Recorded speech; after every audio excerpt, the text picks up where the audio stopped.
So let's look at it then. Verbs are action words. So many can we boast. Verbs are many. Yes, 10 a penny. But regulars have the most.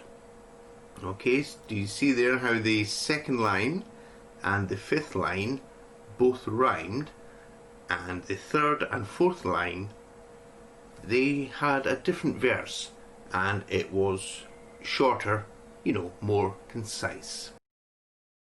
Okay, so let's have a look at the second one now. Okay, let's have a look at this. Limerick. Prepositions. Position. They're words without a dash, like under and over, and your day in Dover, and even bangers with mash.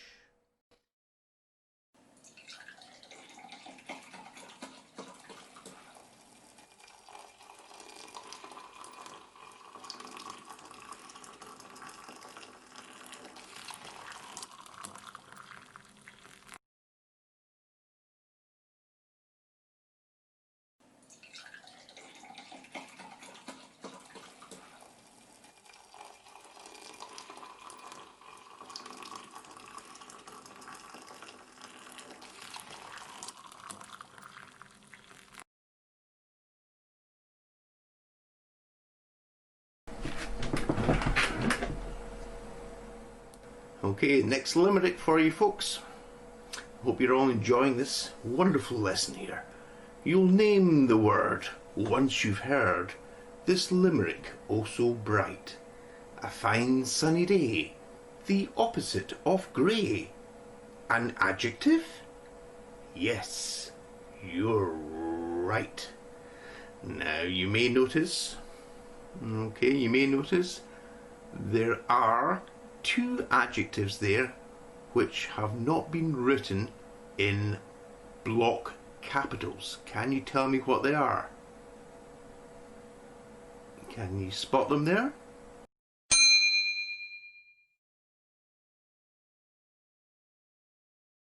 Let's go for it again. Without a frown, learn this noun.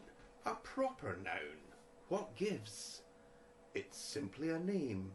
It's always the same. Like where Mr. Johnson lives. And where does Mr. Johnson live? He lives in number 10 Downing Street. He is the UK Prime Minister. Okay, next limerick. It answers the question of how and where and why. But have you heard, not an adverb, when you remove L and Y? So what does this mean? So if you take L and Y away from the end of a word, what can it become? It can become an adjective, can't it? Because a lot of adverbs of manner are adjectives simply with ly added to the end.